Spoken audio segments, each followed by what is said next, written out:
Shisui telah lulus dari akademik dikatakan sewaktu Perang Dunia Shinobi ketiga dan dia pun telah dimasukkan ke dalam satu kumpulan yang mana kita tak tahu siapa teammate dia.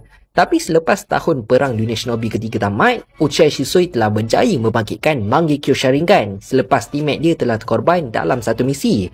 Dan disebabkan tu, Uchiha Shisui merasakan dia bertanggungjawab atas kematian rakan dia. Setahun lepas tu, barulah dia berjumpa dengan Uchiha Itachi. Yang mana waktu tu, Uchiha Itachi berusia 5 tahun. Start je dari situ, diorang pun dah jadi kawan baik lah kan. Dan hubungan diorang ni dah macam saudara. Diorang pergi training bersama, bermain bersama, pergi makan bersama, lepak bawah pokok bersama dan macam-macam lagi lah kan. Setahun lepas tu, Shisui sebagai seorang genin, dia telah berjaya menarik perhatian ramai orang. Disebabkan dia mempunyai potensi yang cukup cerah. Dan start dari situlah dia dapat gelaran sebagai Shisui the Body Flicker ataupun Shisui the Teleporter disebabkan teknik yang telah digunakan oleh Shisui.